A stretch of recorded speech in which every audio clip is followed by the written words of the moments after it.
Bismillahirrahmanirrahim. Alhamdulillah.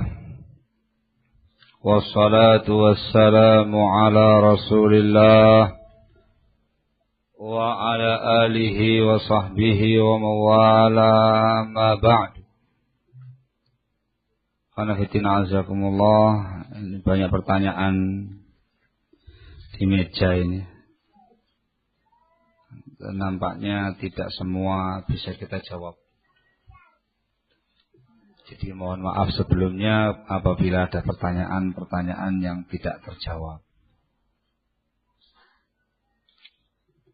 Mohon penjelasan bagaimana penjelasan terhadap pernyataan yang memberikan julukan jamaah tahdzir terhadap salafiyin. Salafiyin dijuluki sebagai jamaah tahdzir. Subhanallah, yang menjuluki demikian sururiyin, hizbiyin,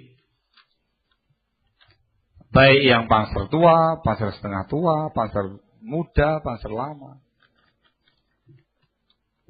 Kalau yang dimaksud sebagai jamaah tahdzir semua orang ditahdzir dengan tambah hak, tidak benar. Itu bukan salafi tapi haddadi. Tahu haddadi ya? Pengikutnya Abu Abdullah Mahmud Al-Haddad, yang menghizbikan, yang mentahdzir semua pihak. Semua ulama kita di zaman sekarang ini ditahdzir, dihizbikan sama dia. Maka lebih parah lagi, seluruh para ustadz yang tidak sesuai dengan mereka dihizbikan di zaman sekarang ini. Jangan tanya saya lah ya, termasuk korban. Tapi kalau yang dimaksud ialah mentahdzir ashabul ahwa'i wal bid'ah, memperingatkan umat dari bahaya Syiah, bahaya Rafidhah, Khawarij, terorisme, bahaya Ikhwanul Muslimin, Jamaah Tabligh, Hizbut Tahrir, menjelaskan kepada umat tentang bahaya sururiyah atau sururiyah gaya baru. Naam. Dan itu merupakan prinsip al-wala' wal bara', prinsip amar ma'ruf nahi mungkar. Itu merupakan kesepakatan semua ulama salaf dulu dan sekarang. Itu prinsip barakallahu. Sehingga tidak serampangan dalam bab tahdzir. Ya, barakallahu. Kelompok-kelompok yang tahdzir jelas yang menyimpang. Orang-orang yang disebutkan namanya tadi jelas menyimpang. Yang belum jelas enggak disebutkan namanya. Gitu ya. Yang nyerempet-nyerempet ya enggak disebutkan namanya. Nah, cukup dengan bahasa-bahasa prinsip yang diterangkan tadi.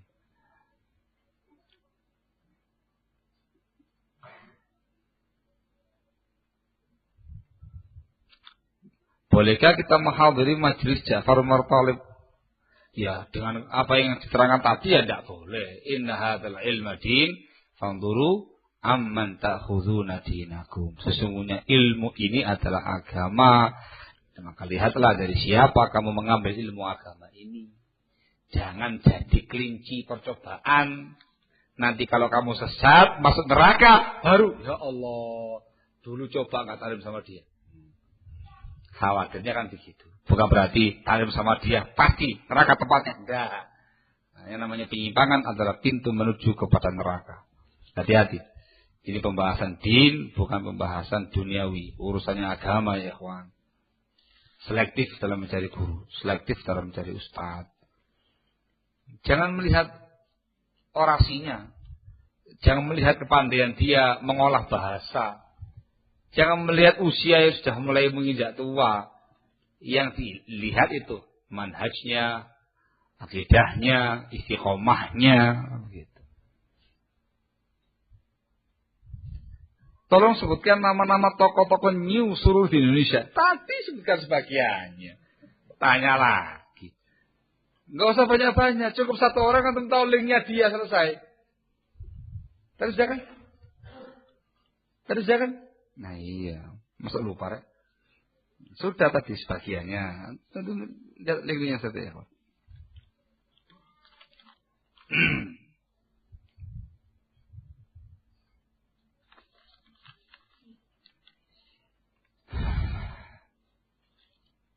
La haula wala quwwata illa billah.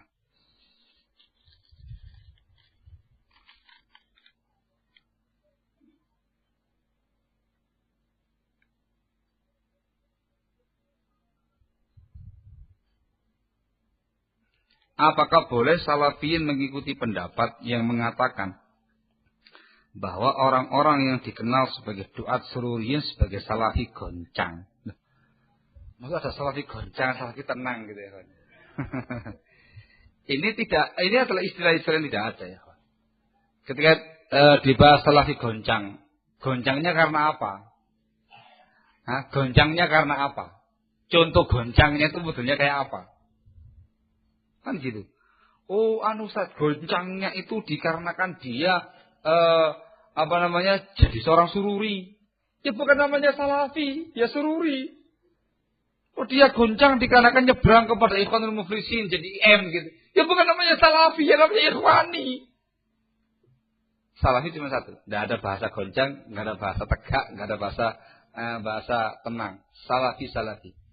Itu ketika disampaikan kepada Syekh Al-Allamah Rabi' bin Hadi Al-Madkhali hafizahullah, beliau mengatakan tidak ada kata-kata itu. Salafi. Tinggalkan kata-kata goncang, mutarib, muza'za', mura'bal. Salafi. Yang bertentangan dengan salafi adalah khalafi, hizbi. Nah.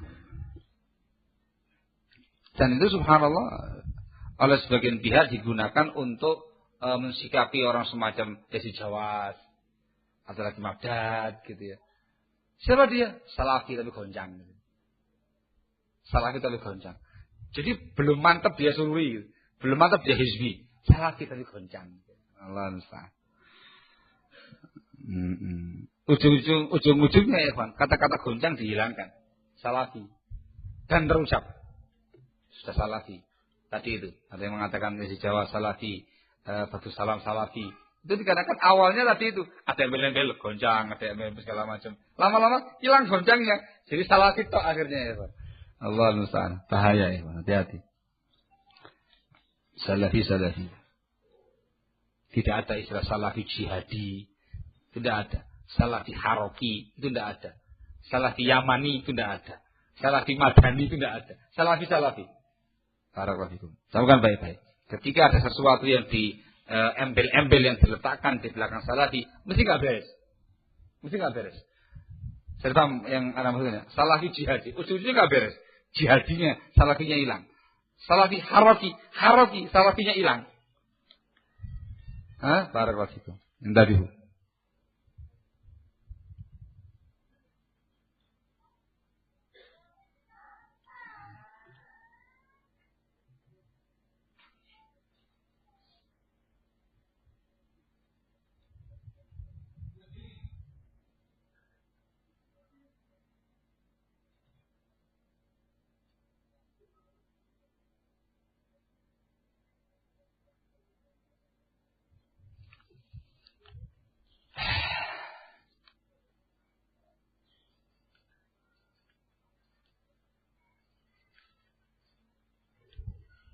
Masya Allah.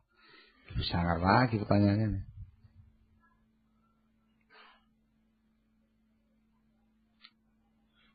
Kapan hajar itu diakhiri? Hajar itu diakhiri kalau kita sudah mati. Kita mati baru selesai yang namanya hajar mubtadi terkait dengan kita. Hajar diakhiri ketika sudah bangkit hari kiamat. Hajar itu perkara din. Tidak akan berakhir. Barakallahu fikum. Dia akan berakhir dengan berakhirnya dunia ini. Atau berakhirnya orang yang melakukannya.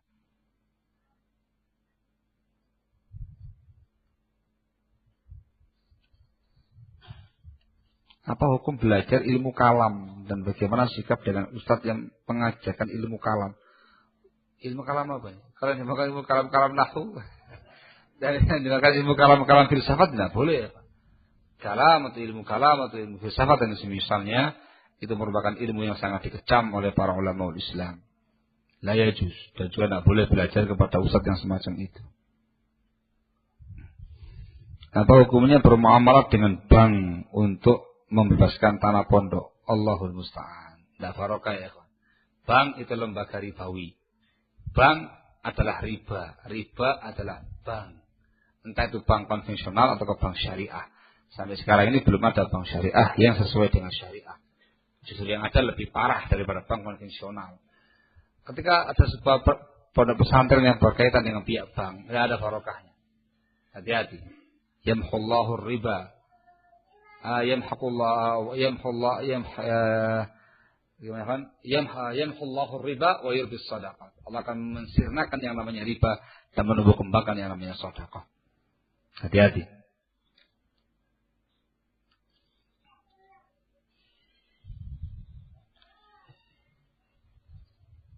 Anak yakin insya Allah tidak ada pondok salafiyin kayak gini, insya Allah ada ya.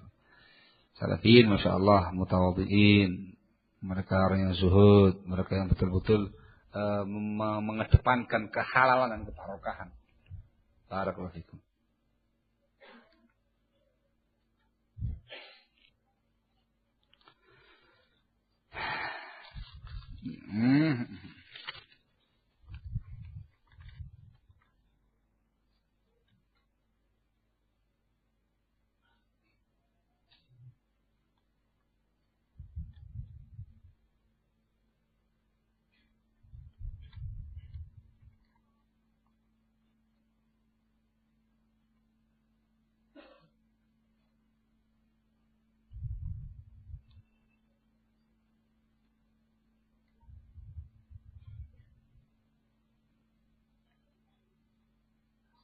Masya Allah. Iya. Waduh, ini tulisannya cilik-cilik gini repot ya.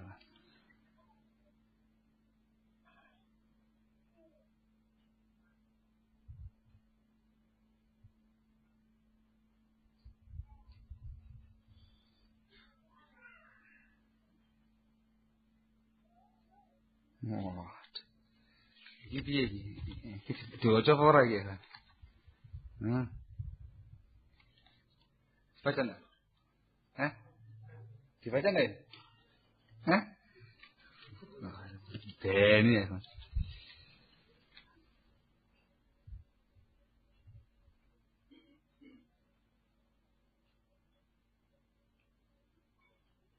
Saya dapati apa yang mereka ajarkan sama dengan kita dalam mendakwakan Islam. Bagaimana sikap kita? Nah itu, kalau lihat zahirnya sama. Barakallahu fikum. Kaum Khawarij yang jelas-jelas diklaim sebagai kaum teroris mengajarkan Quran juga, mengajarkan hadis juga. Ya Pak ya? Mengajarkan hadisnya Rasul juga. Mengaku sebagai salafun saleh juga, salafus saleh juga. Ya Pak ya? Ya, gabung aja sama Khawarij. Tadi kan saya terangkan ya kawan. Ya, ketika ada kesamaan dalam beberapa hal, mereka mengajarkan tauhid, mengajarkan sunnah dan segala macamnya. Itu bukan menjamin seseorang tadi langsung dikatakan sebagai seorang salafi. Ketika ada penyimpangan-penyimpangan prinsip pada mereka. Satu penyimpangan prinsip sudah cukup untuk mengeluarkan dia dari daerah sunnah menjadi muslim yang menyimpang. Mereka ini menyimpang dalam bab al-wala wal bara. Jadi paham ya? Itu yang saya terangkan tadi, barakallahu fikum. Nah, tokoh-tokoh mereka dahulu yang betul-betul sururi, ya apa namanya, tokoh-tokoh awal sururin semacam Safar al-Hawali. Safar al-Hawali itu mengajarkan kitab Aqidah Tahawiyah. Itu kitab yang diajarkan oleh para ulama sunnah. Terus dia salafi gitu. Oh, Safar al-Hawali salafi. Kenapa? Mengajarkan kitab Aqidah Tahawiyah. Bukan begitu cara memahami salafi. Ketika ada penyimpangan, satu penyimpangan, dua penyimpangan, atau lebih daripada itu dari penyimpangan manhaj, penyimpangan prinsip, maka tidak bisa dikatakan sebagai seorang salafi. Sudah keluar dari daerah salafi. Barakallahu fikum. Kami adalah orang-orang yang berdomisili di dekat pondok Imam Bukhari. Kami banyak berinteraksi dengan mereka yang menyatakan diri sebagai salafi. Yang kami tahu dengan persis bahwa kitab-kitab yang mereka kaji sama dengan kita. Bahkan para ulamanya pun juga sama dengan kita. Hanya saja kami mendapati hal-hal yang janggal dari mereka di medan dakwah dan dalam bermuamalah. Di antara yang nampak jelas bagi kami yaitu mereka merapat bahkan berkonsinasi. berkonsolidasi gitu gini. Dengan salah satu organisasi besar di Indonesia, MU, di dalam muamalah dan dakwah. Mereka bahkan bukan hanya berhenti sampai di sini, mereka justru menyerang prinsip-prinsip yang kita pegangi. Benarkah konsep dakwah seperti ini? Salah.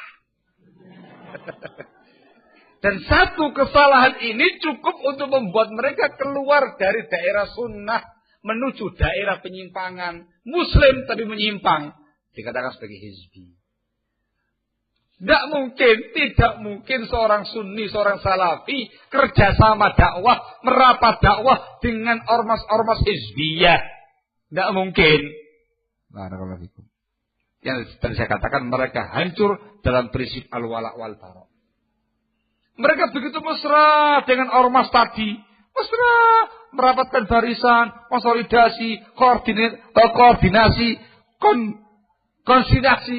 Allah Al-Ustaz. Konsolidasi ekornya. Tapi sama ahlu sunnah, sama salafiyin, bencinya luar biasa. Itu ciri khasnya mereka. Paham ya? Sehingga jangan terkecoh dengan kitab yang sama. Jangan terkecoh dengan pakaian yang sama. Jangan terkecoh dengan beberapa ulama yang sama. Saya katakan beberapa ulama yang sama. Mereka paling anti dengan Syekh Rabi bin Hadi. Mereka paling anti dengan Syekh Ubud al-Jabiri. Mereka paling anti dengan Syekh Muhammad bin Hadi. Mereka paling anti dengan Syekh al-Bukhari. Mereka paling anti dengan para masyayikhuna yang terlantang dalam membantah mereka.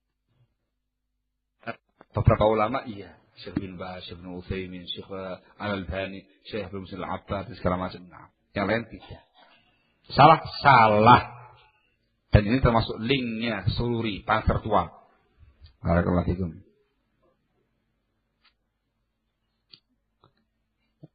Nah, barakallahu fikum. Gitu. Jadi kira-kira. Nah.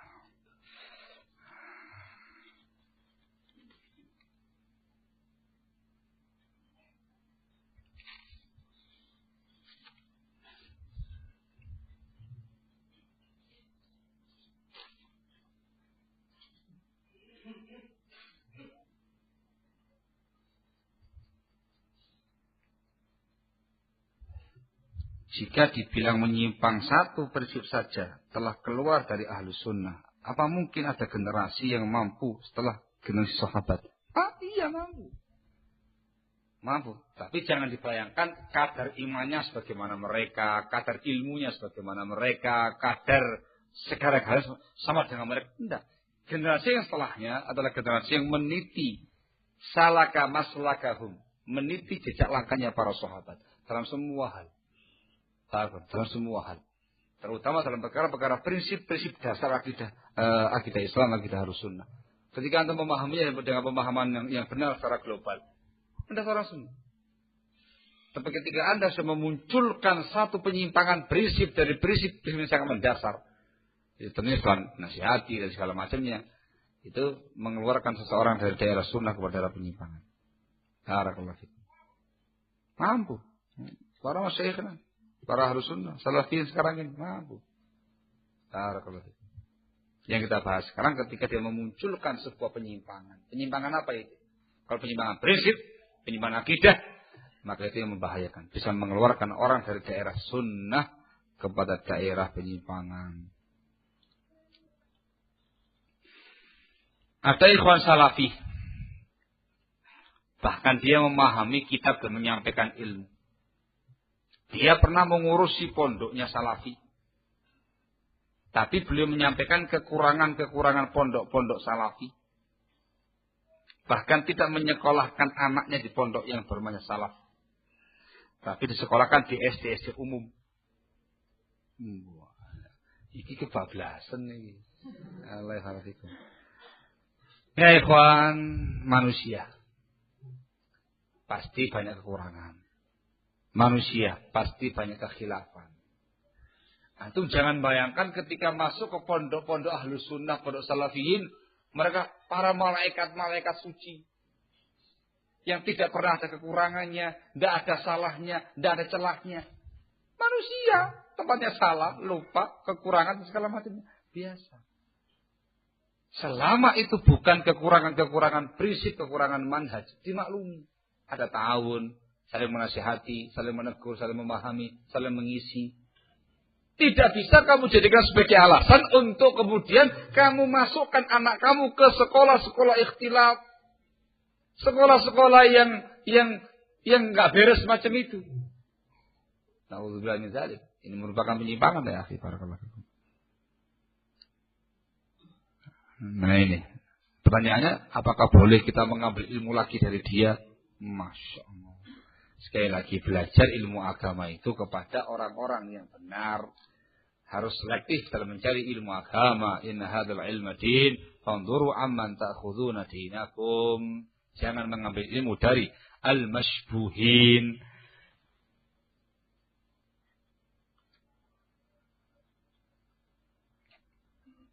Aduh, kok gak jam 1 ya?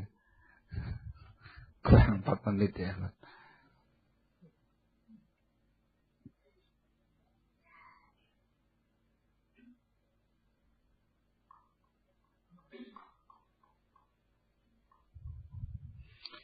Ya Allah, ya Allah. Sikap kita terhadap orang-orang yang mengatakan seperti di atas, dia masih salafi. Nah itu ya.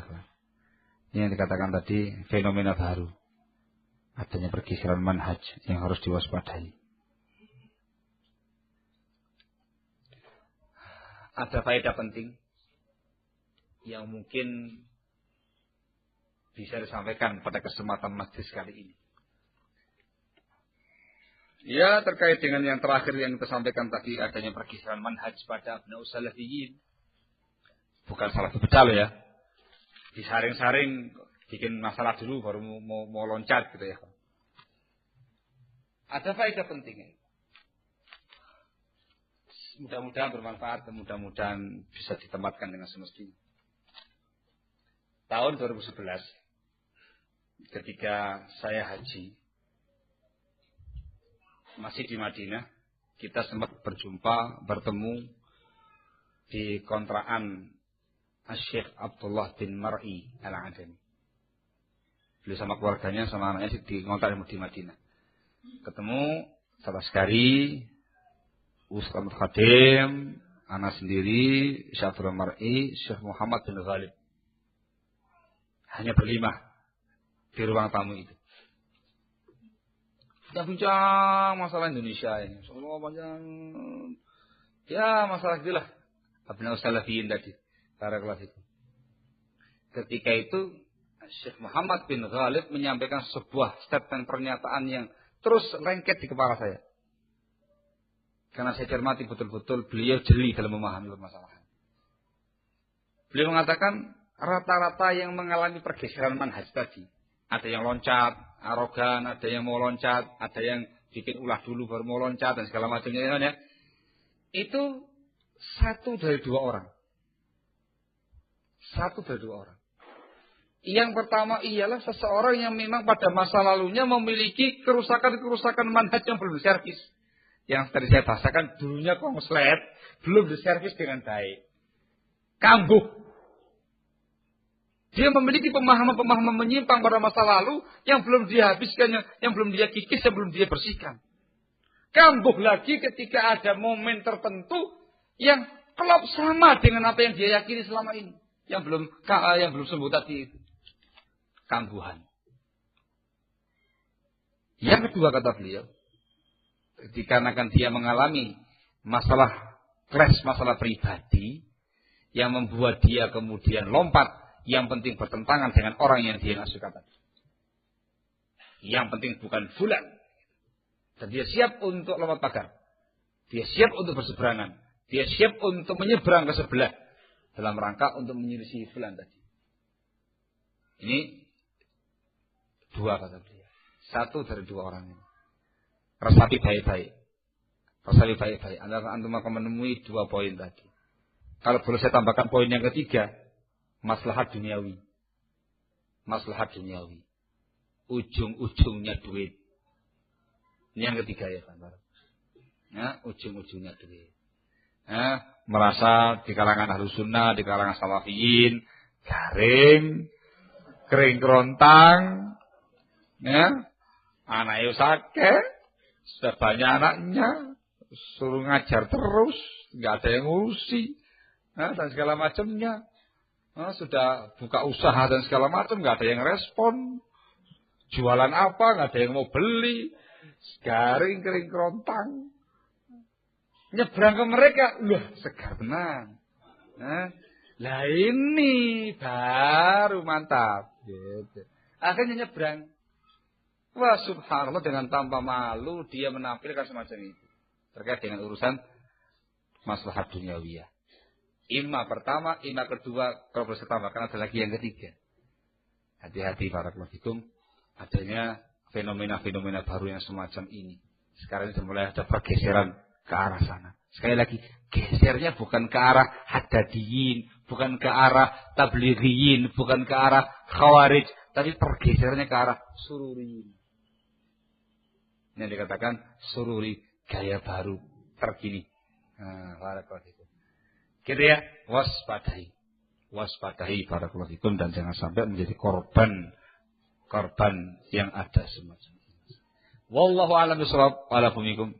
Jam 1 ya, ikhwan. Mohon maaf yang sebesar-besarnya dikarenakan tidak memungkinkan untuk melanjutkan sampai lama.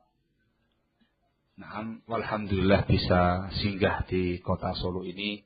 Mudah-mudahan apa yang disampaikan bermanfaat, dan mudah-mudahan Allah Subhanahu wa taala membukakan mata hati kita, senantiasa menganugerahkan hidayah atau taufik kepada kita, sabat kepada kita, sehingga kita insyaallah mudah-mudahan istiqamah di atas sunnah hingga akhir hayat kita. Amin ya rabbal alamin. Nakfi lahuna subhanaka wa bihamdika asyhadu an la ilaha illa anta astaghfiruka wa atubu ilaik. Tafadhalu hafizakum.